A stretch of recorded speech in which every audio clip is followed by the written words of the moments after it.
The story begins with a text message exchange on their phones. Miyuki sends a message to Eiji, apologizing. She says something came up with her club activities and that she can't make it to their date. Eiji replies that he understands and that it's okay. He tells her not to worry and wishes her good luck with practice. The scene shifts to a young man sitting alone on a train. His name is Eiji Ano. He looks sad and disappointed as he stares at his phone. Eiji thinks to himself that today was supposed to be their special anniversary date. As the train moves, Eiji starts thinking about his girlfriend, Miyuki Amada. She is his childhood friend, and he confessed his feelings to her last Christmas. To him, Miyuki is like an idol he has always admired. He believes that if they weren't childhood friends, he would never have had the courage to talk to her, let alone date her. It has been 6 months since they started dating, but because Eiji is very shy, they haven't even kissed yet. He still can't believe that she canceled their first official date as a couple. He put a lot of effort into today. Eiji eventually finds himself on a busy street filled with people. He stops and looks up at a building. He realizes this is the movie theater where he was supposed to go with Miyuki. His thoughts drift, and he imagines sitting next to her inside the dark theater. Suddenly, he snaps back to reality, blushing and feeling flustered. He wonders why he's daydreaming about things like that. Then Eiji suddenly freezes, a confused look on his face. He glances to the side and sees a couple kissing near a doorway. As he looks around, he notices that the area is filled with couples. That's when he realizes it. He's in the Love Hotel district. Eiji's face turns completely red in shock and embarrassment. His mind keeps wandering. He imagines himself in a hotel room with Miyuki. In his daydream, Miyuki nervously pulls at her clothes. She sits on the edge of the bed, embarrassed and hesitant. Eiji snaps back to reality, feeling stupid for thinking like that. He decides it's best to just go home. But as he turns around, he suddenly sees Miyuki, walking together with another guy. Miyuki is smiling happily, clinging to the boy's arm. Eiji freezes completely. His body won't move. He barely manages to say her name, wondering if it's really her. Miyuki notices him. Her face fills with shock as she stammers his name. She quickly asks Eiji why he's there. Overcome with pain and anger, Eiji lunges forward and grabs Miyuki's arm. She cries out, saying he's hurting her. Eiji immediately starts apologizing, but before he can finish, the blonde boy punches him hard in the face. The force sends Eiji flying backward, crashing onto the ground. The blonde boy angrily shouts at him, demanding to know what he thinks he's doing to his girl. Eiji yells back, asking what he's talking about, and says that she is the one who cheated. With a cruel smirk, the blonde boy asks if Eiji is some kind of stalker. He tells Miyuki to say something too. The boy continues mocking Eiji. He says Miyuki is only dating him because they're childhood friends. He adds that she finds Eiji boring, and that his sweaty hands disgust her. Heartbroken, Eiji looks at Miyuki. Then comes the final blow. The blonde boy says that Miyuki always talks like that when they're in bed together. Eiji's face fills with horror and despair. He freezes, unable to process what he just heard. He clutches his chest in shock. The blonde boy turns to Miyuki and sarcastically asks what the problem is. He says that if she likes Eiji so much, he wouldn't mind ending things right there. Then, with a cold glare, he gives her an ultimatum. Either break up with him, or break up with Eiji. Miyuki starts crying, biting her lip in pain. She turns desperately to the blonde boy and begs him not to leave her. She screams that she can't go on living if he abandons her. The boy gently pats her head and says that as long as she understands, that's enough. But he's not done. He turns to Miyuki and demands that she clearly say who Eiji is. Miyuki looks at Eiji. Her face falls into shadow as she speaks. She says that Eiji was her childhood friend, but now calls him clingy and possessive, like a stalker. With a disturbing smile, she continues her lie. She calls him a horrible and abusive boyfriend. Eiji stares at her in pure horror. He can barely whisper her name. The blonde boy orders her to make everything clear. Miyuki stands beside the other boy and turns to Eiji. She apologizes and says she can't be with him anymore. Then she adds one last painful demand. She tells him not to speak to her at school either. Eiji stands there, completely broken and empty. From that day on, his once peaceful daily life began to collapse. The scene shifts to a restaurant called Anyo Kitchen. Eiji walks in with a gloomy expression. Behind the counter are two adults working, a young man wearing a bandana and a woman. The young man greets Eiji cheerfully and welcomes him home. The woman smiles and comments that he came back early. The young man asks if he skipped lunch and offers to make him something to eat. Eiji replies shortly that he's fine and thanks them. After that day, Eiji remains in a daze. He spends his time lying in bed, doing nothing but waiting for the hours to pass. He feels lost and powerless. The woman from the restaurant appears at his bedroom door and asks if he's not going to eat. Eiji quietly answers that he is. This scene repeats again and again. Eiji keeps having the same horrible nightmares. In his dream, the sky is dark and unsettling. He sees Miyuki being hugged by her senpai. In another scene, she is held tightly in the senpai's arms. She says that Eiji is disgusting, that he misunderstood their childhood friendship and became possessive. Eiji sees himself small and helpless, trapped behind glass. The senpai's voice tells Miyuki to forget about that creepy guy and focus on him instead. Miyuki answers yes. Eiji begs for the nightmare to stop. He suddenly wakes up in bed, gasping in panic. He sits upright, trembling. He has become so afraid that even sleeping terrifies him. At school, things are no better.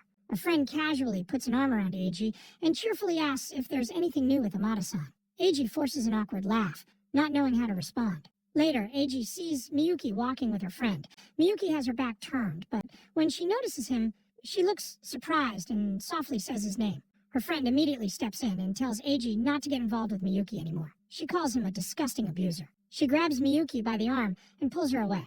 With an angry, protective glare, she threatens Eiji, warning him that if he keeps stalking Miyuki, she won't let him get away with it. As they walk off, she says Miyuki must properly ignore stalkers like him. Eiji watches them leave, his face dark and defeated. The scene shifts back to Aonyo kitchen. Later that night in his room, Eiji suddenly grabs his phone. His expression twists in horror. He sees an email from an unknown account. The message is short and cruel. It tells him to die and calls him disgusting. Below it is a long list of hateful messages. He's called an abusive bastard. Another message calls him a violent idiot before being cut off. More messages flood in, calling him a violent creep and the worst kind of stalker.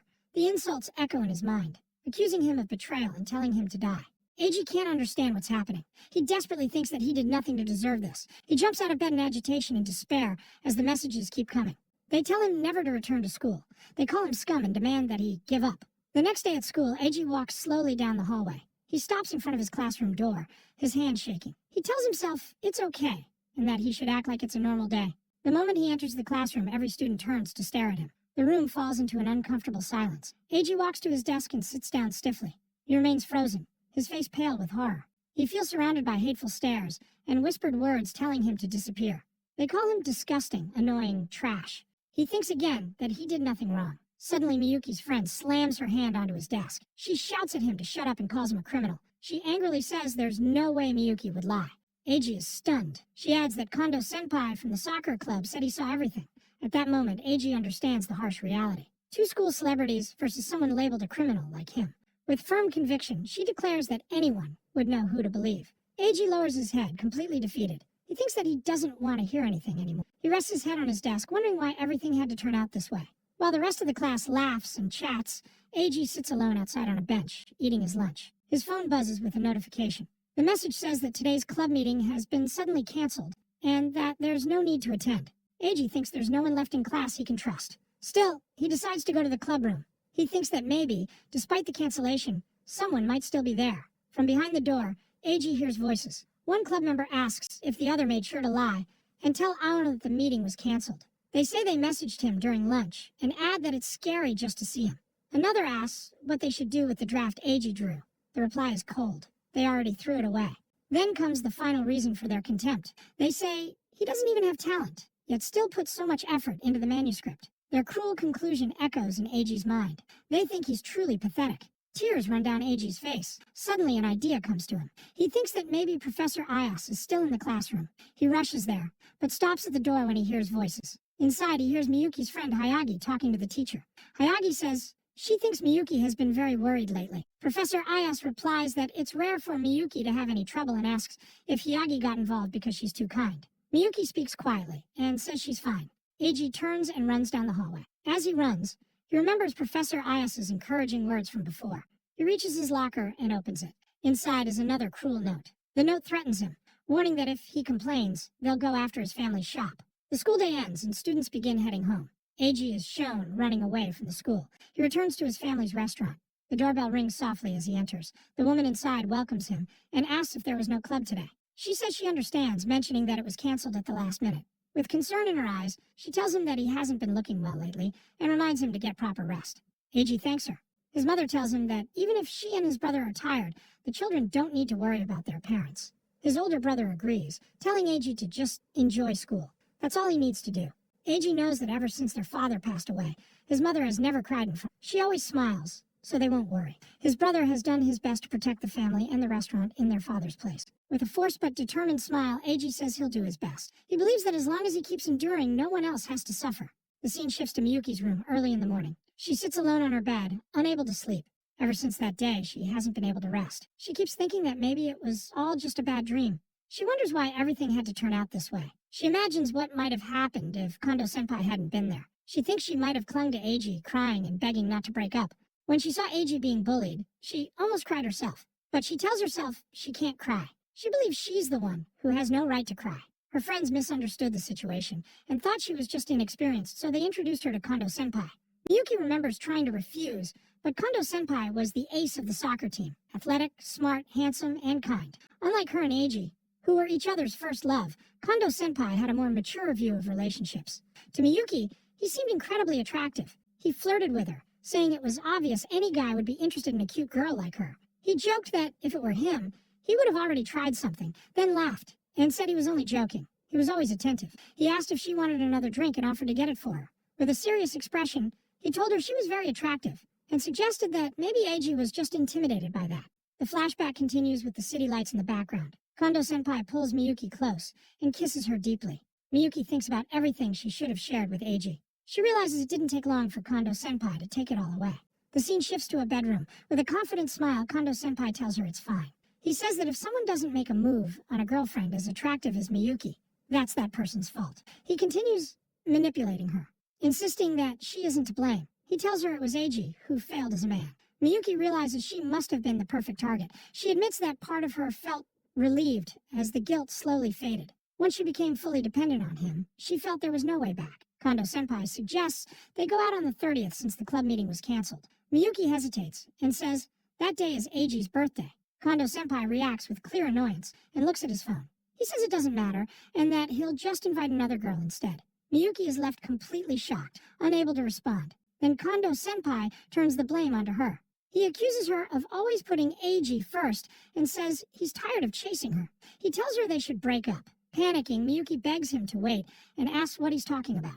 He coldly says that this way, they'll both be happier. Miyuki had believed that Eiji would forgive her. She relied on his kindness, and so she chose the senpai. She had always believed she would marry Eiji. He was the person she had spent over 10 years with, her destined one. She felt like she needed to confess everything to everyone, but a voice inside her whispered otherwise. She knows she was the one who lied and betrayed him, but she's terrified of losing everything. The next day at school, Eiji's life becomes a constant nightmare. His shoes are stepped on and covered in dirt.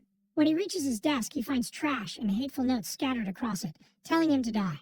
As he walks through the hallway, he hears classmates whispering. A group of boys says he's violent and disgusting, adding that they feel sorry for poor Amada-san. Two girls talk nearby. One says Kondo Senpai was amazing for getting rid of him. The other says she doesn't even want to speak to Eiji.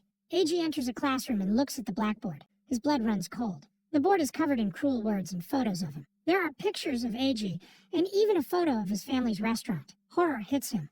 Because of him, his family and his father's shop are now in danger. He keeps asking himself why. Overwhelmed by rage and pain, Eiji punches the wall with all his strength. He screams in despair, demanding to know why this is happening to him. Then Kondo Senpai appears. He wears a satisfied, cruel smile. He mocks Eiji, asking how it feels, calling him a criminal. Eiji turns toward him, his face twisted with fury. He demands to know why Kondo would spread such horrible lies. Kondo Senpai smiles darkly and reveals the truth. He says he did it because it was fun. Watching Eiji lose his girlfriend and everything else was a great show. He blames Eiji, saying it was his fault for thinking someone like him could ever be with Miyuki. He sneers and tells him to quit school. With a wide, twisted grin, Kondo Senpai admits that he enjoys ruining people's lives. Eiji collapses. He falls to his knees, crushed by despair. In that moment, he feels like he has lost everything. The scene shifts to the school infirmary. A nurse stands beside Eiji's bed with a worried look. She says she'll notify his teacher just in case.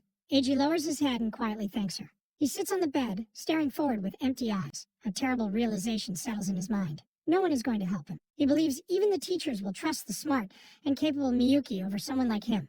He feels like he can't talk to his mother or his brother about any of this. After being betrayed by Miyuki, his childhood friend and girlfriend, he feels completely finished. With a year and a half left until graduation, he wonders how he's supposed to survive. Then his phone buzzes. It's a message from the club president. Eiji's eyes widen in horror as he reads it. The message says that after what Amada claimed he did, the club members are scared. On behalf of everyone, the president asks Eiji to stop coming to the club. Tears fall onto the screen. The message ends with a final request for him to stay away. Eiji shakes his head, crying, telling himself it's not true. He insists that he didn't do anything wrong. The pain becomes too much. He throws himself onto the bed, completely broken. Then he notices something else. His former friends have blocked him. Eiji breaks down, sobbing uncontrollably, his face twisted in agony and despair. Later, he speaks briefly with his teacher. He apologizes for causing trouble and says he's fine. The teacher simply tells him to take care of himself. Eiji is left alone. He decides that for now, he'll just endure. He hopes that one day his heart will grow numb to people's cruelty. The scene shows Eiji sitting alone at the top of a staircase. Cruel words echo endlessly in his mind. He stares at the door that leads to the rooftop. A dark thought quietly takes shape, an urge to escape everything. Without thinking further, he opens the door. Eiji steps onto the rooftop, his lonely silhouette standing against the bright sky. At that moment, someone else is already there. He looks up, his expression empty and distant. A girl with blonde hair and green eyes stands before him, the girl who will change his fate. Chapter 2 begins on the school rooftop. Eiji stands there, silent and drained. The girl looks straight at him and asks who he is. He introduces himself as Eiji Ano, a second-year student. He makes an excuse, saying he skipped class and wandered around, ending up there by chance. Inside, he thinks he can't tell her the real reason he came. She recognizes him and calls him Aonyo-senpai. Eiji realizes who she is. Her name is Ichijo. She's the prodigy who ranked first in the last year's entrance exams. With her gentle personality and striking beauty, she became a school celebrity almost immediately. He's heard that many boys have already confessed to her.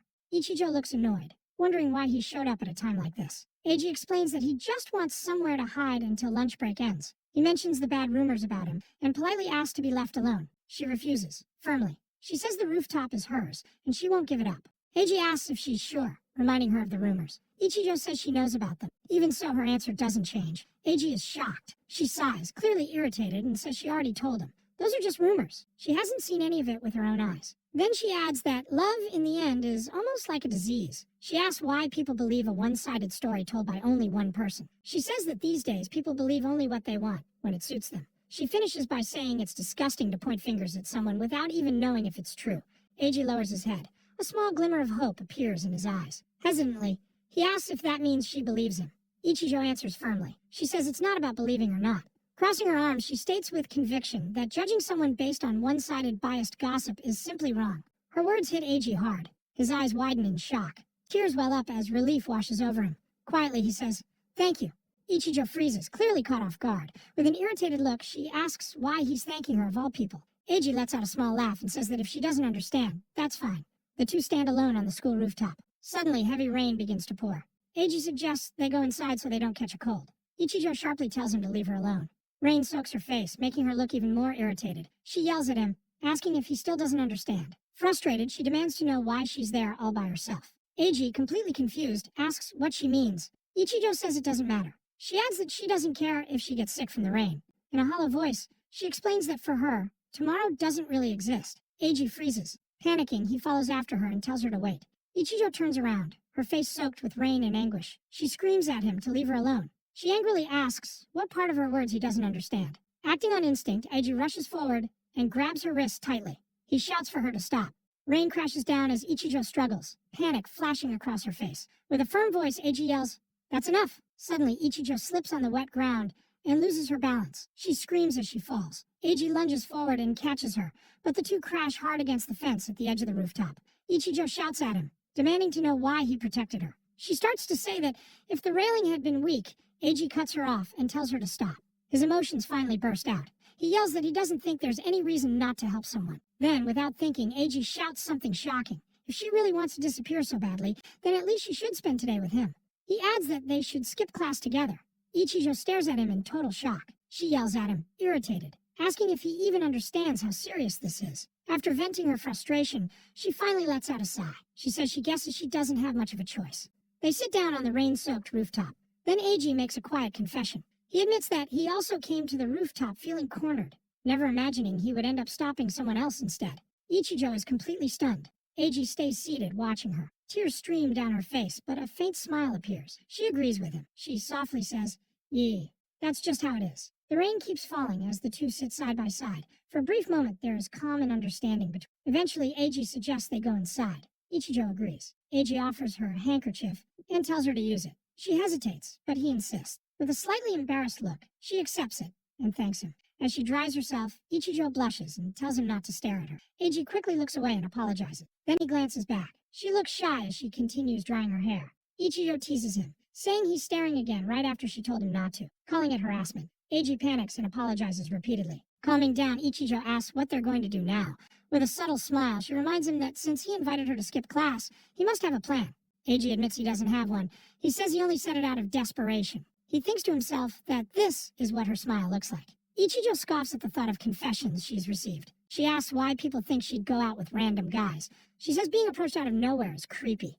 With a serious look, she suddenly confronts Eiji. She asks if he's only interested in her looks or her status. Eiji remembers the rumors about her and realizes how wrong they were. Later, the two sit together again. Ichijo moves closer and hands him a small pouch. She says it's a reward for what he did. Eiji starts to thank her, but his stomach growls loudly, cutting him off. Completely embarrassed, Eiji hurriedly rummages through his bag.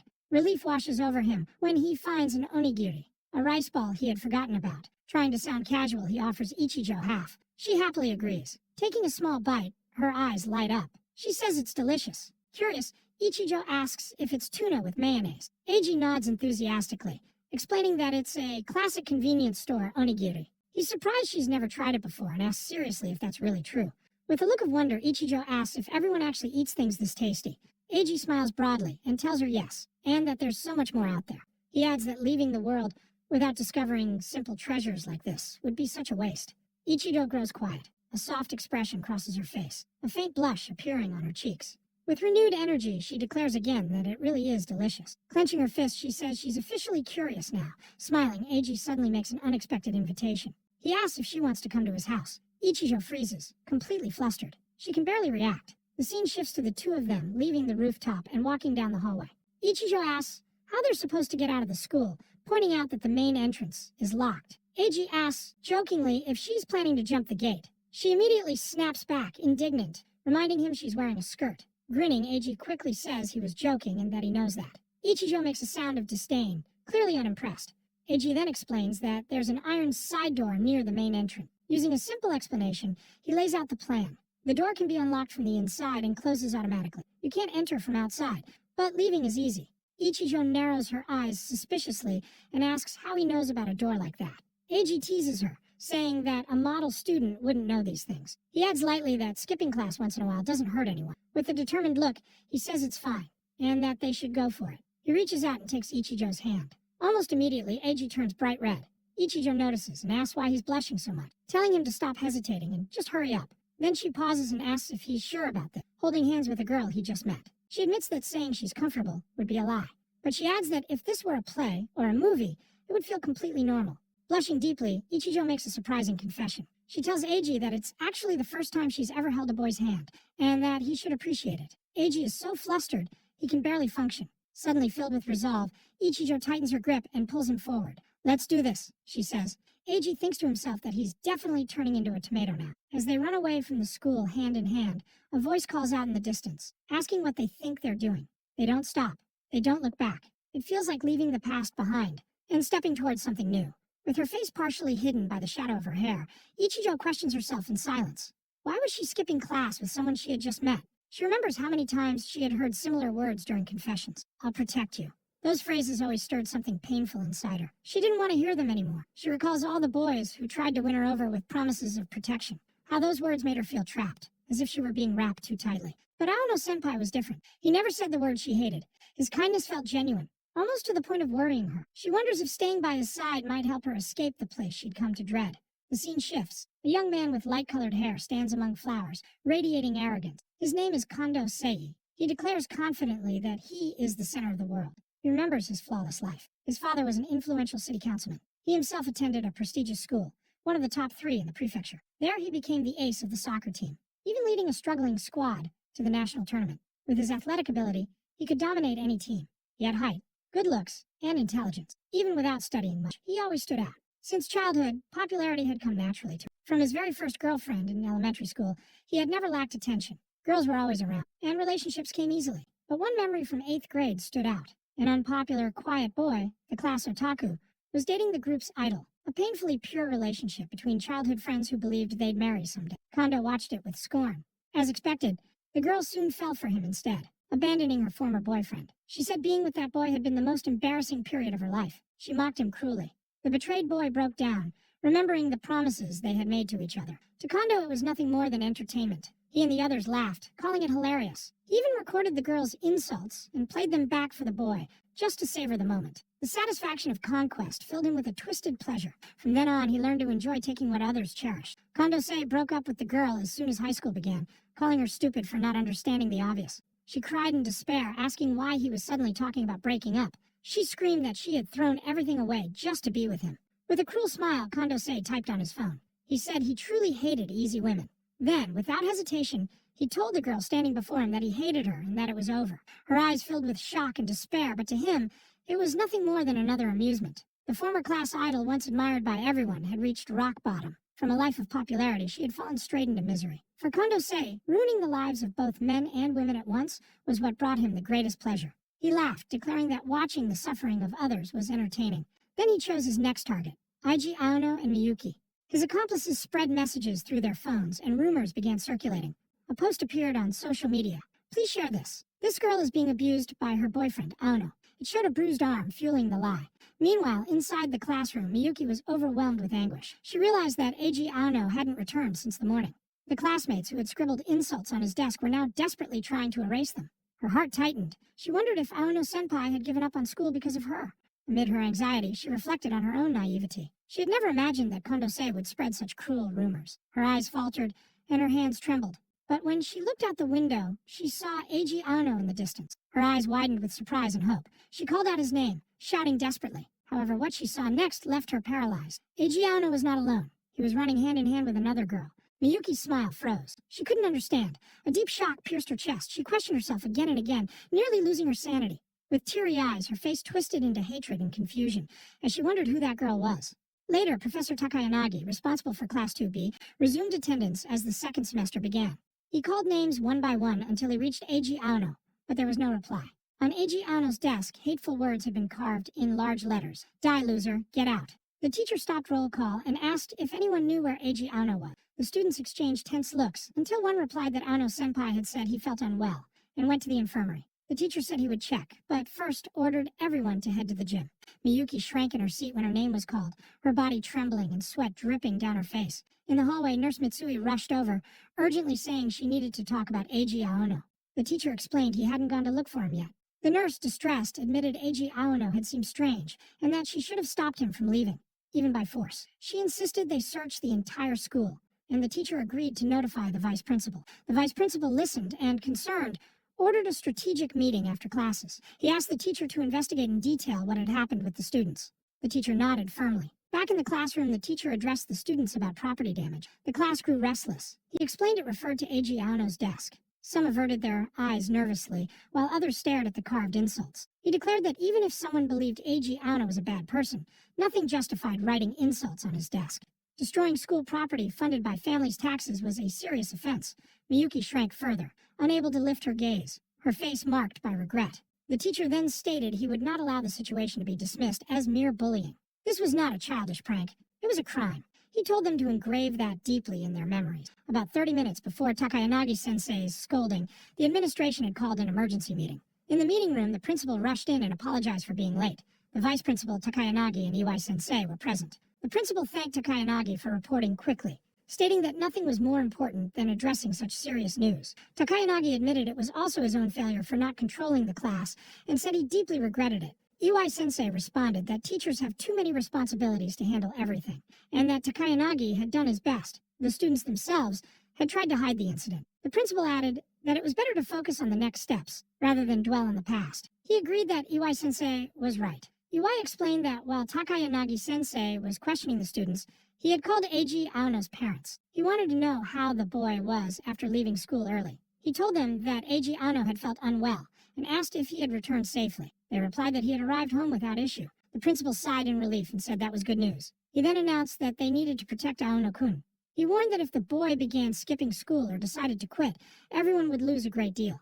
Takayanagi agreed. He said they had to watch over Eiji Aono closely and promised they would handle it properly. The scene shifted elsewhere. On Condorcet's phone were messages from Sayaka arranging to meet at her house after club activities. Two boys ran up to him, calling out urgently. They said they had important news. They explained that when they tried to intimidate Eiji Aono and scribbled threats on his desk, they had been caught.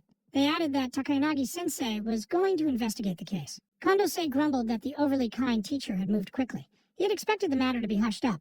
But even if it grew into something serious, it didn't matter. His father would take care of it. The other boy told him not to be so relaxed. They reminded him they had done it for him. Condorcet cut them off coldly. He asked when he had ever ordered anyone to do such a thing. The two froze in shock. He said they had only been venting their own frustrations. They had acted on their own and even damaged school property. One tried to protest, saying that couldn't be true. He suggested pretending ignorance, since no one had been caught. Condorcet stared at them and warned that if they disobeyed, their futures would be ruined. Everything would end for them. He called them idiots and ordered them to obey. Nothing more. The scene shifted outside. Eiji Aono and Ichijo sat on a park bench. He asked if she was all right. She replied that it was hard to keep up with a boy after running so much. He thought to himself that she had actually managed to match his pace. Ichijo had refused every invitation to join clubs, and often withdrew even when praised. On the bench, Eiji Aono said that, if she was tired, they should head home. She blushed and complained that he often dragged her along by the hand. He smiled and said she might be the first girl he had done that with. She called him a liar for phrasing it that way. The two walked down the street together. The scene shifted to Eiji Aono's family restaurant. Inside, his mother was surprised to see him return early. Eiji Aono explained that he wasn't feeling well, and that he had brought a classmate with him. His mother looked curious and remarked that she never expected him to skip school. When she saw Ichijo, she smiled warmly. The narration described the family's past. His father had once been a renowned chef, working in luxury hotels. After saving enough money, he opened the Aono family restaurant. His mother had originally been a customer, and the two fell in love. They married and built the business together, until his father passed away. Since then, his mother, who held a degree in accounting, managed the establishment, supported by the staff. Eiji Aono's older brother, trained in gastronomy, inherited the kitchen and kept the restaurant thriving.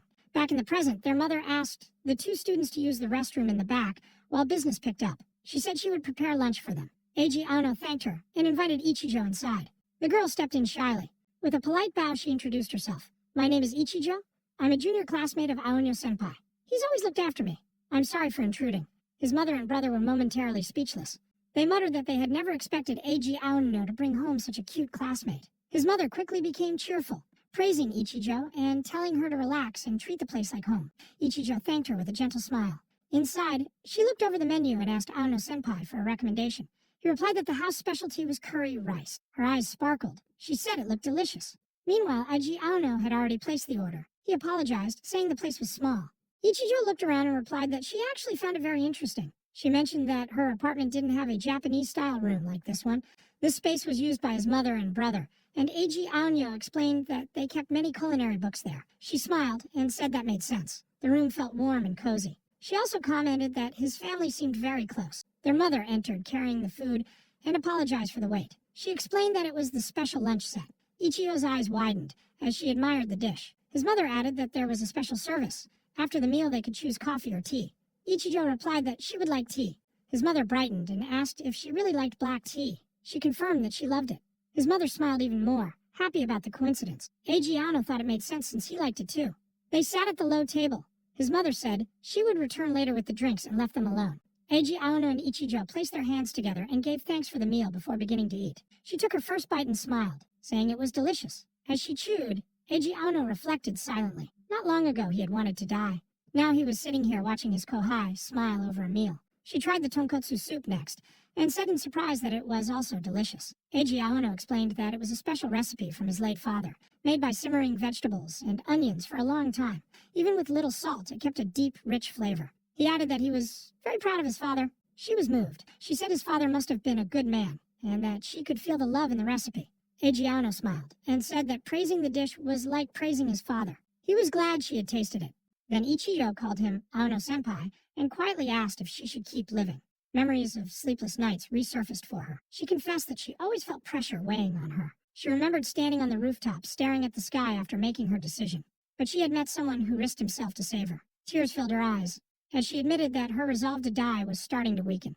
Eiji Aono looked at her seriously. He said he didn't know everything she had gone through. He admitted his words might sound harsh, but he wanted to speak honestly. He told her that he had been saved too, simply because she was there. Smiling sincerely, he said he truly hoped Ichijo would keep living and continue moving forward. His words struck her deeply. She had always tried to stay composed, but now she couldn't hold back. Her face crumpled as tears streamed down. She cried openly in front of him. He watched quietly. At that moment, he felt he was finally seeing the real Ichijo. Not just the polite, smiling kohai, but the fragile girl hiding her pain. And so the meeting ended with her in tears and him standing beside her. The story made it clear this was a girl named Ichijo. His mother says she will prepare a special tea for them after the meal. An elegantly decorated cup is carefully placed on the table. Sakurako thanks his mother with a bright smile, and Eiji Aono thinks she looks calmer now. His mother happily explains that she chose Sakurako's favorite tea. She says that even though it has a wine-like smell, the alcohol has already evaporated. She also suggests adding a little sugar to help relax the mind. With a look of pure happiness, Sakurako tastes the tea and says it's delicious. She adds that because the aroma is so rich, she would rather not add sugar. His mother laughs warmly at her answer. His mother then asks what kind of tea she likes. Sakurako cheerfully replies that she also loves Darjeeling tea. The two of them become excited over their shared interest, exchanging recommendations while Eiji watches quietly. With an emotional smile, his mother says she is so happy that it feels like she has gained another daughter. Then, teasingly, she tells them not to stay just friends. Blushing deeply but smiling with emotion, Sakurako softly answers yes. Eiji offers to walk her to the station, but Sakurako politely refuses as she gets ready to leave. With a bittersweet smile, she explains that if she enjoys herself too much, she will only feel lonelier afterward. She looks at him and insists she is fine, though his face still shows concern. With a gentle smile, Sakurako says she now has a reason to stay here. She calls out to him, making him turn around in confusion. With her back still facing him, she asks if they have become friends. Eiji replies that of course they have, and her face fills with shy relief. With a bright smile, Sakurako says she hopes she can rely on him. Her determined eyes turn toward the city, as if she is facing a new future. As she walks alone, she thinks that those might have been the two happiest hours of her life. But soon her expression grows dark and serious, the joy from before completely gone. Blushing yet determined, she tells herself that for now, being friends is enough. Suddenly, a driver in a suit calls out to her, addressing her as young lady, and saying he has come to pick her up. Sakurako replies with a cold, "Thank you," her voice empty of emotion. Back in his room, Eiji closes the door and the loneliness returns strongly. Sweat runs down his face as reality hits him. He looks at his own hand, which is still warm, and curses himself because he cannot stop trembling. He collapses to the floor and covers his face in despair, wondering what he should do starting tomorrow.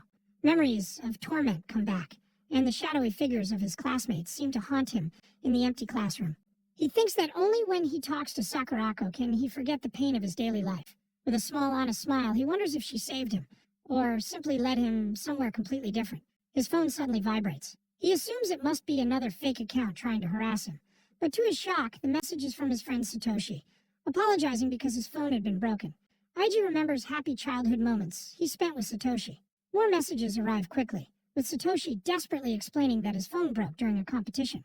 He asks if they can meet right away at the family restaurant they used to visit together. Eiji sits alone in the dark, thinking about how everyone abandoned him. He wonders how Satoshi will treat him now. But the simple fact that someone is still talking to him normally makes tears of happiness fill his eyes. He sends a short reply agreeing to meet. At the restaurant, Satoshi waves and calls Eiji over to sit with him. He urges him to hurry and take a seat. Satoshi says he knows about the serious problem Eiji has been facing. Eiji is shocked that he already knows everything. Satoshi bows deeply in apology, saying he regrets not knowing his friend was going through something so terrible. Eiji softly says Satoshi's name in shock, while Satoshi asks for forgiveness for not being a better friend. He explains that he rarely uses social media, so he did not see the strange rumors being spread. Since they were in different classes, and he was busy with a club trip, he only found out about everything recently. With deep regret, Satoshi apologizes again for not being by Eiji's side when he needed him most. With his head lowered, Eiji suddenly asks if he believes in God. Satoshi looks confused and simply asks, "Why?" His friend then says with a smile that the moment he heard the rumors, he knew they were completely false. Satoshi explains that some new club members showed him the posts. He admits that he did not fully understand who Eiji Aono was close to, but he remembers a time when Eiji introduced Sakurako with a truly happy smile on his face. Because of that memory, Satoshi says he is sure everything must be a big misunderstanding. He then reveals that their homeroom teacher was actually very worried about Eiji. Satoshi explains that after hearing the rumors, he started asking classmates if they knew where Eiji had gone. Seeing that many students already believed the lies, he realized how easily people can misunderstand the truth. He ran down the school hallway in a hurry until he finally saw their teacher in the distance. Satoshi approached him, and the teacher asked what was wrong. Satoshi explained that he heard Eiji had gone home early. With strong determination, Satoshi thought that if the teacher tried to hide the situation, he would even punch him.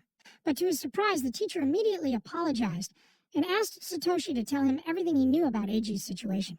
The teacher explained that he had only recently learned about the rumors. The information he received was incomplete, and he had been very busy. He asked Satoshi if he was a close friend of Eiji and whether he had heard anything. The two looked at each other seriously, tension rising between teacher and student. Satoshi admits that he was honestly scared of the whole situation. Even so, he told the teacher that he also found out only recently, but he would share what he knew. He showed his phone to the teacher, who was shocked when he saw the posts. With strong conviction, Satoshi defended Eiji, saying he is not the kind of person who would ever do something like that. The teacher thanked him for bringing the matter to him and asked Satoshi to pass a message to Eiji. He told Satoshi to trust the adults and rely on them. The teachers would take responsibility and solve the problem. With a serious expression, he asked Aiji to trust them, even if it was just a little. Satoshi smiles softly as he tells the story, surprised by how sincere and dedicated their teacher turned out to be. Hearing everything, Eiji can no longer hold back his tears. He is completely overwhelmed with emotion. Satoshi stays quiet as Eiji breaks down, finally letting out all the pain he had been carrying alone. Meanwhile, a girl runs desperately through the city streets. It is Eiji's ex-girlfriend. Filled with guilt, she keeps thinking that she must apologize to him no matter what. She finally reaches the back entrance near the kitchen of the family restaurant. With a painful expression, she bows her head and says she has just arrived. Eiji once had a wonderful life with Miyuki. Every moment was filled with laughter. Whether they were playing around or walking through the school halls holding each other's hands while joyously chattering away with the others. Sometimes when she cooked for him, it gave him the best home-oriented feeling he had ever experienced. However, his life took a cruel turn when he was cheated on and then falsely accused. Yet the most astonishing thing was that he ended up being adored by the most beautiful and charming girl in the school. Now his life was filled with joy and an ever-present smile on his face. Miyuki, who had cheated on him, even after knowing him for more than a decade, couldn't bear seeing Eiji so happy with another girl. She promised herself that she had to take back her happy future with Eiji. Lingering in the corners of the hall, she stared at them with a lost feeling in her eyes as they walked through the same halls holding each other's hands, just as they once had done. Looking at them talking to each other with love-filled eyes, she thought about this new girl who had come into their lives out of nowhere. She was not an ordinary girl. She was, among all the girls in the school, Ichiju Ai.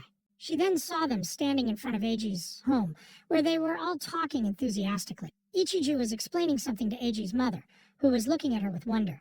Miyuki couldn't understand why Ichiju, who was a school idol, was standing in front of his house. And on top of all that, looking very innocent and lovely as she stared down at the ground. Hiding behind a pillar, Miyuki immediately realized that this was not an ordinary face. She couldn't be mistaken, as this was the face of a woman who had fallen in love. This realization truly scared her. Miyuki then remembered the good times they had shared, how they once laughed together and thought that she was supposed to be the only one who knew Eiji's charm. She felt depressed as she wondered why, of all people, it had to be Ichiju Ai. Looking at them, truly an example of a family, she thought that she had to hurry, or Eiji would be taken from her. Thinking about Ichiju, she recounted her merits, and how they had made her a bigger threat than she had predicted. Ichiju was someone who had always excelled in both academics and sports. Moreover, she belonged to a prestigious family. Besides, she had entered the school with nearly perfect scores on the entrance exam, which were the highest in its history. All in all, she was a perfect superhuman who also excelled at sports. Despite all these traits, she was famously known as a person who hated men. Moreover, it was not long ago that Miyuki had heard she kept rejecting all confessions. Miyuki was so lost in thought that she didn't realize she had been discovered until someone called her name. Looking up to her astonishment, it was Eiji's mother, who was now asking her what she was doing hiding in a place like that. As they stared into each other's eyes, Miyuki thought to herself, clenching inwardly, that this cheating scandal must not be known to her. She further wondered whether it could be Eiji who had told her about it. Miyuki, now pretending, asked his mom whether Eiji was... However, before she could finish her question, she was told that Eiji was inside, and was asked what it was that she needed from him. However, before she could answer, Eiji's mother bowed, while holding her soaked cleaning brush, and apologized to her, saying that normally, as a parent, she should not have gotten too involved in their relationship. Miyuki asked her what she meant. His mother told her that if she listened to her own heart, she would understand. Then, to Miyuki's shock, she told her that she had noticed, even before Eiji, that she was cheating on him. Miyuki couldn't believe her ears and stood there helplessly. She then reminded her of the time when she, along with her other friends, was having tea at a gathering in the shopping district, and she saw her entering a building while holding hands with a man who wasn't Eiji. However, according to principle, she was free to date anyone, unless she was married. Besides, they were high schoolers, and there were chances of hurting each other and growing apart. She then mentioned that she thought her son Eiji was having a hard time telling her about all this, as she herself had unfortunately assumed that they had mutually agreed to break up until she realized that her assumption was wrong. She reminded her of the time when it was Eiji's birthday, and when she left earlier that day, she realized that she had betrayed Eiji. Miyuki, remembering what she was referring to, immediately tried to defend herself and told her that it was not the case. However, his mother, without listening to her, told her that she had no obligation or reason to listen to her excuses. Besides, she didn't want to hate her any more than she already did, and then requested that she stop with her strange excuses. Miyuki, now understanding that she couldn't defend herself no matter how she tried, apologized to her. His mother rejected those words of apology, telling her that she didn't want to hear them. Besides, they had known each other for 10 years, so she would offer her one last piece of advice. Love is free, but no one has the right to try or trample on pure affection. It might not be a crime, but I think it's a sin heavier than that. Before leaving, she told her that from now on, at least she should act properly. Helpless and disappointed, Miyuki begged her, asking whether she could let her see Eiji. His mother outright rejected the idea, telling her that it wouldn't happen. She reminded her what kind of mother would forgive a cheating woman who had trampled on her precious son's feelings. This made Miyuki truly saddened, and tears started to pour out of her eyes, rolling down her cheeks. She then grabbed the cleaning brush more tightly and told her that even though it was ultimately for Eiji to decide, she would prefer that at least she not show her face in front of her from now on. Then, in a furious voice, she told Miyuki that she wasn't worthy of her son, scaring her as she realized she had lost all her chances. As tears flowed from her eyes, she remembered how once she had happily brought them desserts when she visited along with Eiji and how enthusiastically his mother used to welcome her. These memories made her kneel onto the ground as she continuously uttered, "No," unable to let this happen, and bowed in front of his mother, begging for another chance. His mother, however, without any emotion, told her that this wasn't possible. As it was in front of the store, if she stayed like that, it would become trouble for the customers, so she should hurry and move away from there. As she herself also left, his mother said goodbye to her for the last time as she put the closed board over the door of the store. Crying her heart out, Miyuki realized that she could never go back anymore. Hopeless and heartbroken, she stood up, tears still dropping from her eyes, and walked slowly toward her home. Reaching her home, she opened the door and, seeing her mother sitting at the dining table, told her that she was home. Her mother cheerfully welcomed her back and mentioned that she was earlier than usual. Miyuki lied to her, saying that it seemed Eiji was not feeling well. Hearing that, her mother laughed heartily and playfully mentioned that they were still being lovey-dovey. She then dreamily said that she was so happy that ever since Miyuki was little, she had always said that she would become Eiji's bride. Then, closing her eyes, she told her that she was having such a wonderful youth. Miyuki was disheartened and couldn't bring herself to tell her the truth. Clenching her teeth, she told her that it was so. However, deep down in her heart, she trembled as she silently begged her not to remind her of the embarrassing things she had done as a child. Trying to escape from there, Miyuki told her mother that she had a test coming up soon, so she was going to study. Her mother, feeling happy for her, wished her good luck. She immediately rushed to her room. Opening the door, she locked it from inside and fell face forward onto the bed. Putting her face between her arms, she thought that it was not only Eiji and Auntie whom she had betrayed, but her mom as well. As more tears came out of her eyes, depressing thoughts started to well up in her mind, that she was the worst, and that she kept betraying the people she cared about the most. Moreover, it was too late to start crying over Eiji. It was too late to act innocent. Besides, did she really think he was the only victim? After all, she wasn't the only one who cheated. Someone had helped with the conspiracy to frame Eiji and isolate him. This meant that Eiji must have suffered a lot, so there was no way that she would be forgiven. Now getting up from the bed, she opened the side drawer and took out a photograph in which both she and Eiji were standing in front of the entrance ceremony board. Pressing it to her heart, she couldn't stop her sobs. Sitting on the bed with her phone lying in front of her, she thought that she already had no choice but to do this, and she texted him, "Senpai, I wanted to see you," as she realized that she had no choice but to completely become a despicable woman. The next day, Eiji felt a terrible pain in his stomach. He felt that he was in a terrible condition. He told his mother as she was leaving. His mother wished him to have a good day. Opening the door, he found Ichiju standing in front of it, wishing him a good morning. Seeing her, he immediately closed the door. Ichiju asked him why he was closing the door, as she thought they could go to school together today. She further told him that she had woken up early. His mother, who was standing nearby, heard it, and told him that it was Aichan's voice. His brother told him that she had come to pick him up, so he had better hurry up and go. His mother also encouraged him to go ahead. Hearing all this, he opened the door, but his mother walked out first and greeted Ichiju, mentioning that she had come all this way for him, and thanking her. Eiji realized what she had come out to ask for. Ichiju also greeted her with a huge smile on her face. His mother asked her how about oyster fry with plenty of tartar sauce, as it was their seasonal limited menu, and whether she would like to join them, since it was always free for her. Ichiju told her that she loved oyster fry. However, she felt bad getting treated so many times, so next time she would properly pay. His mother then praised her, saying that she really was very responsible. She told her not to worry about it, as they also provided takeout service, so she could feel free to ask any time. Ichiju, with a huge smile on her face, thanked her and told her that she was looking forward to having oyster fry. His mother then pushed him out, nearly knocking him down, and told him that they should get going now. Looking at her, he told her that he was leaving, as she looked at them lovingly. Once they were on their way, Ichiju asked him brightly whether he liked to eat kaki fry often. Still flustered, he told her that he ate it sometimes. She said she found it quite nice and told him that she was looking forward to today. She then told him that she was personally on the Worcestershire sauce team for kaki fry. However, when she wanted something refreshing, lemon or ponzu was good as well. Then, closing her eyes as she imagined all these flavors, she told him that the chili sauce was delicious too. Hearing this, Eiji looked at her gratefully, as it was because of her walking with him to school that his fear had decreased quite a bit. But as they entered the school grounds, he heard the whispers again, and disappointment came over his face. Two girls pointed at them and said to each other that Ichiju was walking with that guy. Then, seeing them more clearly, another boy mentioned that it was the rumored Aono. Some whispered, wondering if she was being forced. Hearing all this, Eiji asked Ichiju whether she was okay. Besides, if she were with him, would she not be bullied as well? Without any fear on her face, she confidently told him that there was no way that would be the case. She further admitted that she felt weird telling him this, but she was quite a popular person in the school. Eiji told her that it was true, as he had never heard any rumors about her. Hearing the compliment, she really blushed. Eiji recalled that whenever any guy approached her, she always politely apologized, and told them that even though she was grateful for their feelings, she would propose that if they liked, they could stay friends instead. So that meant she mercilessly rejected their confessions. However, she followed up sincerely and never seemed to have any lingering hard feelings. Moreover, she was also kind, caring, and quite popular with other girls as well. Now in the present, she cheered him up and advised him that she thought he should use whatever he could.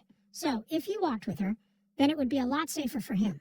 Then, looking at him with determination in her eyes, she told him that at the very least this would reduce the risk of people throwing verbal abuse at his face.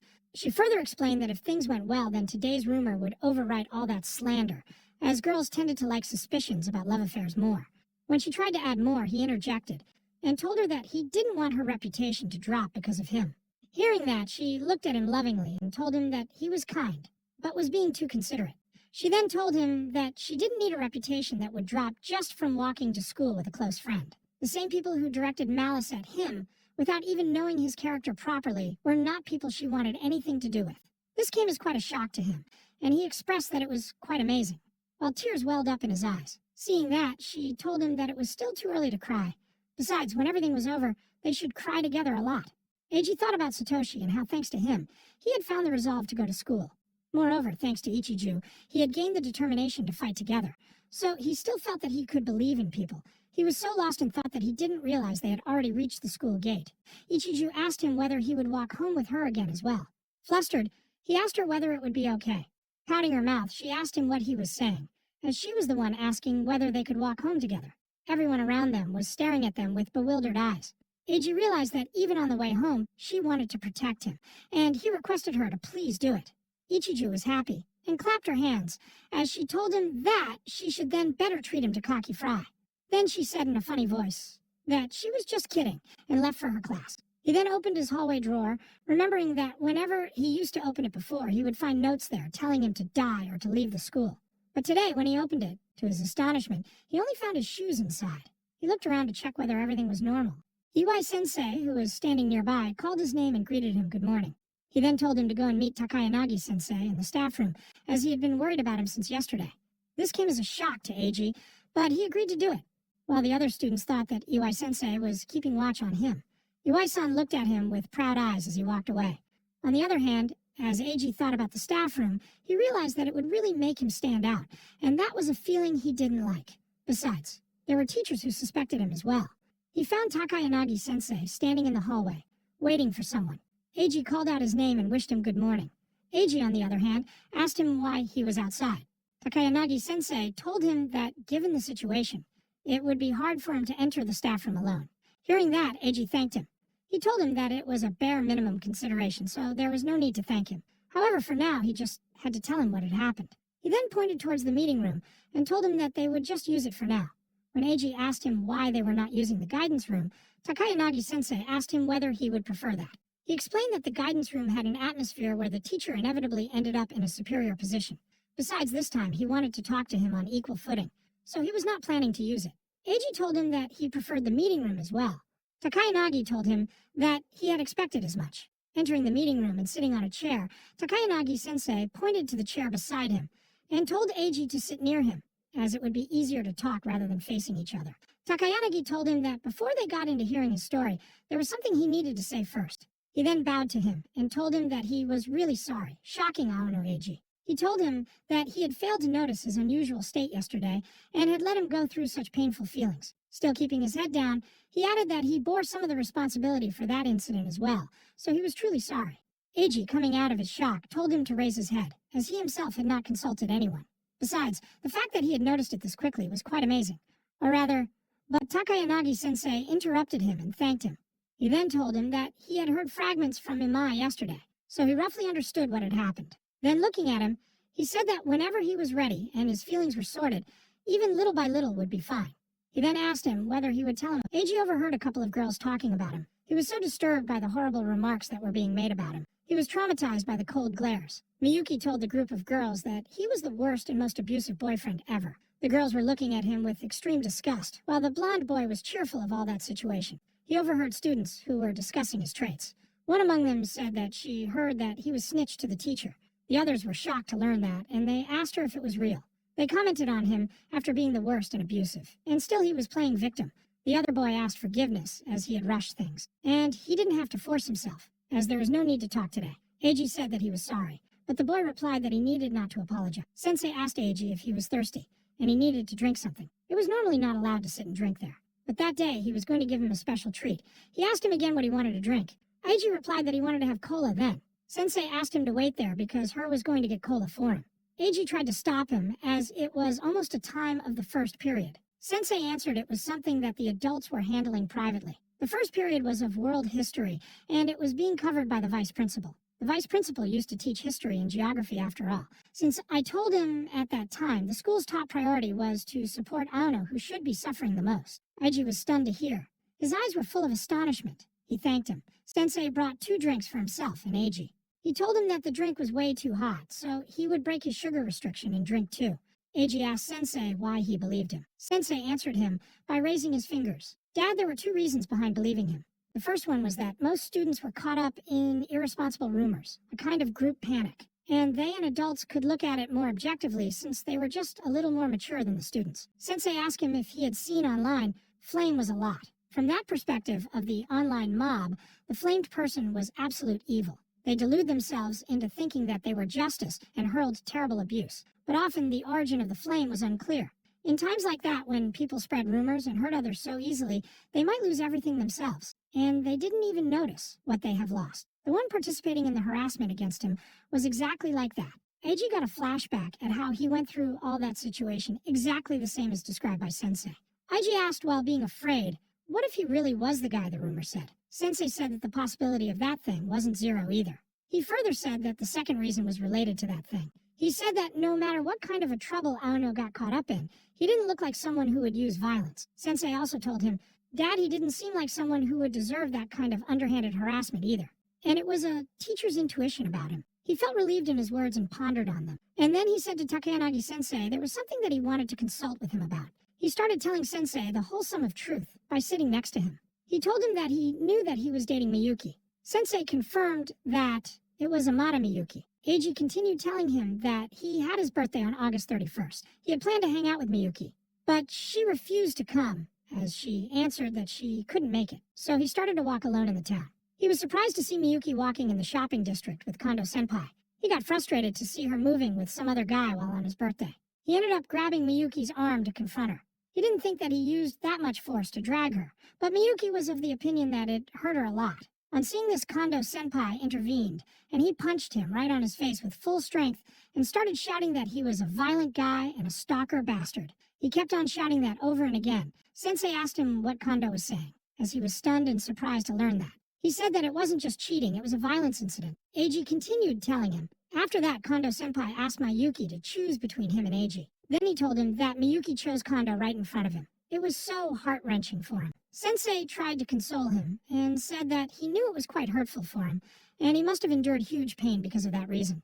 Also, he thanked him for telling this side of story. Sensei pondered over the personality of Kondo Seiji that he was the ace of a soccer club. His grades weren't bad either. He used to act like a clean-cut guy, but actually he was far from the model student. Kondo was involved in many relationships with girls, so he was having so many relationship problems. On a serious note, his reputation among the teachers wasn't good at all. When it came to Eiji Aono, he didn't have to go to the hospital after being punched, as there was no doctor's evidence or diagnosis. He glossed over it and justified his action. Sensei thought that they needed to collect every bit of information and expose the contradictions in Kondo's story. He was determined that the matter would be handled by the adults from there onward. The top priority of teachers forced to protect Onenyo's school life from lasting harm. Forcing him to attend classes while the whole class directed malice at him would just create lifelong emotional scars. The principal was making adjustments in Anand's case, too. He was of opinion that having the victim choose dropout or truancy solved nothing, and he also couldn't allow the disadvantage of not being able to participate in class. Teachers would arrange makeup classes and assignments for Ano-kun accordingly. Sensei kept on thinking that dragging that issue longer would put Ano conditioned for a pretty long time. Eiji called Sensei and told him that he was sorry, as he was creating trouble for everyone. Sensei grabbed him from the shoulder and asked him how it could be a problem. It was his responsibility as a teacher to handle this, and it was a trouble for him as a teacher and for the entire school. He further said that when teachers stepped in to handle things, it didn't become trouble at all. He also said to Anand that he took too much responsibility, and he was too kind for his own good. Eiji was listening to all that stuff with opened eyes. Sensei told him that being good was a virtue, but one needed to be good precisely because of his kind nature. He told him the people would start to rely on him. He advised him that liking someone was, and a way, the purest feeling.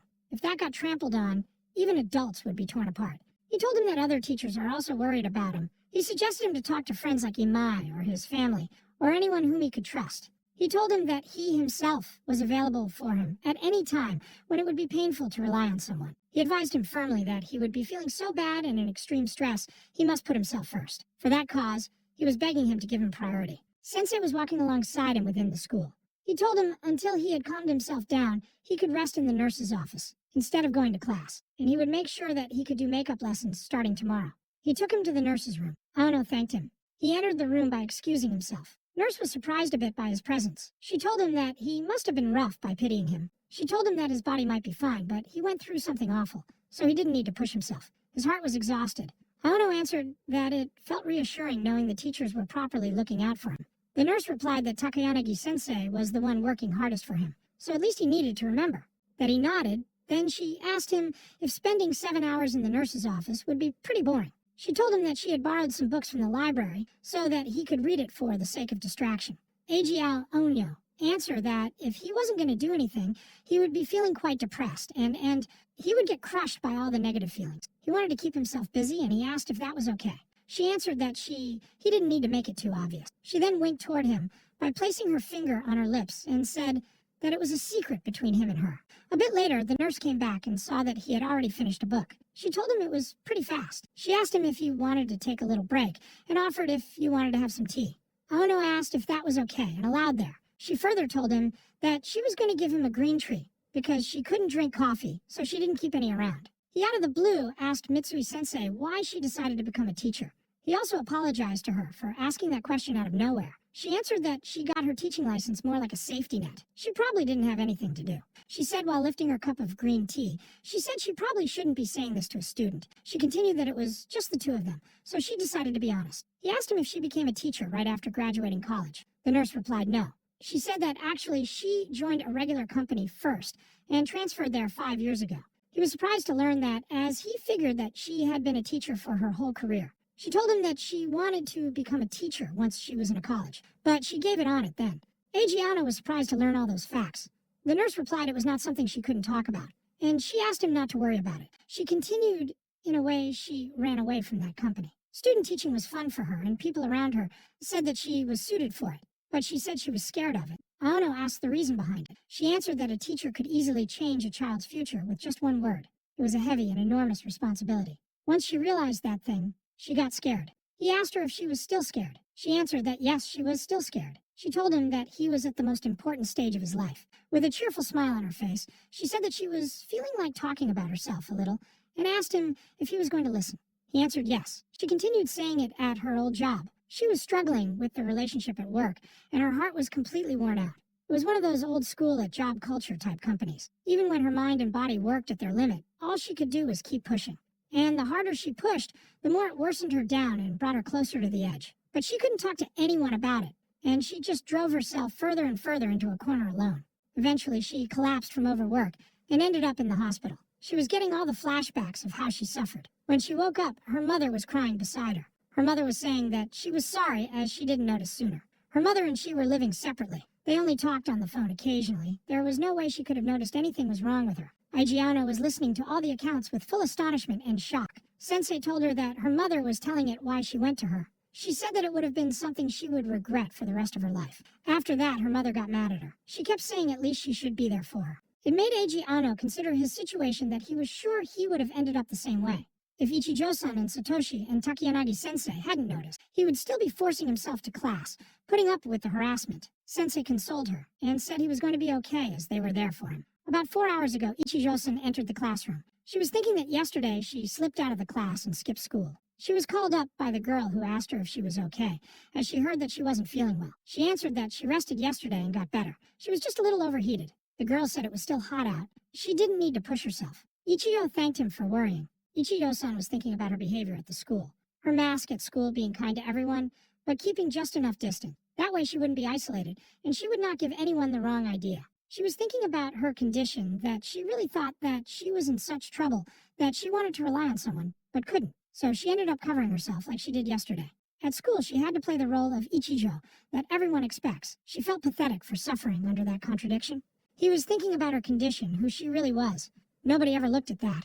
Not even her parents ever acknowledged her for the presents. But there was the one guy who changed everything for him. It was Eiji Aono. He was that upper-class man she just met yesterday who became her best friend. With him, she could show her real self, the most embarrassing parts of her. Even the real herself that even she didn't know ever existed. She didn't know she could laugh like that. You didn't know that about herself. When she was walking with him, she didn't get hurt at all. She was thinking that probably Aono was thinking that she was being a field, protecting him from everyone. He was kind and she was a selfish one, because Aono was the one who was actually protecting her heart.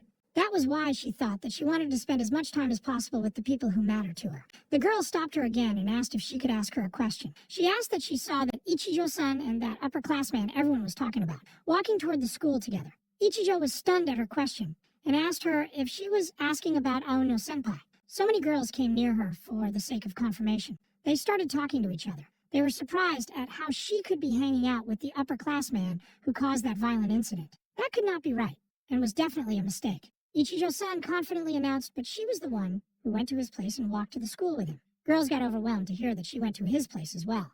They wondered if they were that close. Suddenly, the blonde boy came forward, asking Ichigo-san if he knew the rumors about Aono-senpai. He further added that he had not heard a single good thing about him. Ichijo-san answered that yes, she knew about it. The boy was stunned to know her and asked then why she went there. He also said that someone like that wasn't good enough for her. She stopped him by calling his name Mahira-kun and asked if he had ever actually talked to Aono-senpai directly. He answered no. She asked him again if he had personally witnessed any of the rumors. The boy said no again. Then Ichigo-san told him bluntly that senpai wasn't the kind of person that rumor made him out to be. She told him that she knew that better than anyone, as his best friend. He was someone she owed a great debt to. Mahira stopped him and requested her not to say irresponsible things. She got enraged to hear that. She yelled that she hated people who just piled on someone just because they were disliked without even knowing them. She hardly said that she hated it. Mahira got confused and said that he was sorry for saying irresponsible things without knowing him. She raised her both hands and said she was actually sorry for being so harsh. The girl who started the conversation stepped forward and apologized and said it was all her fault for saying weird stuff. Ichijo-san replied it was fine, as it was not like that she was hiding it. Ichijo then thought, if anything, she was sorry for dragging her into her little scheme. Even if senpai was proven innocent of the defamation, it was hard to erase a bad reputation once it was spread that far. She didn't want to see him suffer from it for the rest of his life, so she wanted to overwrite it with even a little bit of a positive rumor. If it was something she could do for senpai, she would do anything. There at the football ground, Kondo was thinking that there was a practice match coming up. Why was he doing morning practice? He was helping others to practice for the football, and then he shouted at others not to fall for a basic feint like that. Mitsuda, as the first-year fullback, was leaving way too much space, too. There was no way they were winning like that. He analyzed the situation and wondered that if he lost there, then it would put a strain on his career. And then who would be going to take responsibility? He thought to himself that he was a king of the team, as he was even exempted from defensive duties, as there was the unspoken understanding with the coach and the teammates that he just needed to show up on offense. Scrambling to chase the ball after losing it was too lame for him. He thought he wasted energy on boring crap like defense. He wouldn't be able to pull off his artistic attacks. While practicing football with full vigor and strength, he thought of his teammate as a pathetic one. Thinking about the pathetic, he remembered Eiji Aono. He was wondering if that guy could even come to school anymore. He was looking forward to seeing how long he would last. Rumors about Eiji Aono were starting to spread all over the school. Once your reputation dropped that low, just existing might be painful. He was headed straight for truancy. But there was something that Kondo felt even better. He remembered last night Miyuki told him that her parents weren't at home. She asked him to make her forget everything. She told him, while being very emotional, that all she got was him now. There was no going back to how things were. He was all she had then. He hugged him while thinking evil that Miyuki was done too. She was going to get the same. She was going to keep sliding down, but he uttered everything was okay and said he would always be there for her as they were bound by fate. She thanked him badly. There, he thought you did once you know would be completely broken. He might break up with her too and make a move on another woman. He also gave Miyuki advice on how to handle the upcoming teacher meeting and how to get to it, and that should be enough for her. The moment when a pretty face of Miyuki died in despair, he found that it was absolutely best. Kondo was kicking the ball and thinking that he couldn't wait to break those two, and then he would be finally done. He was taking off the shirt when one of the students came and showed him a photo of Aonyo with the blonde girl Ichiago-san. The group of boys were gossiping about that thing. The one among them said that the girl was a first-year AI Ichijo, and they were stunned that why was she walking to school. Another boy said that her taste was in boys was way off. Another continued that Aonyo was a no-go. Kondo was more than surprised at how AI Ichijo could do so. Kondo approached Ichijo-san next day. He excused her for the sudden approach. He introduced himself and asked her to grab a coffee on the way home that day. He started to flirt with her by saying that he saw her at the entrance ceremony and thought she was cute and he wanted to talk to her since then. She answered that she was sorry, as going somewhere with a guy she didn't really know was honestly a little scary for her. After saying this, she moved away. Kondo was thinking about how a girl could brush him off with someone like him. He was fed up with the kind of humiliation he was putting up. I was so frustrated and thought that he was a king of the school and he didn't deserve to go through that situation. And then he was determined that he would make Aonyo understand more the difference in their standing.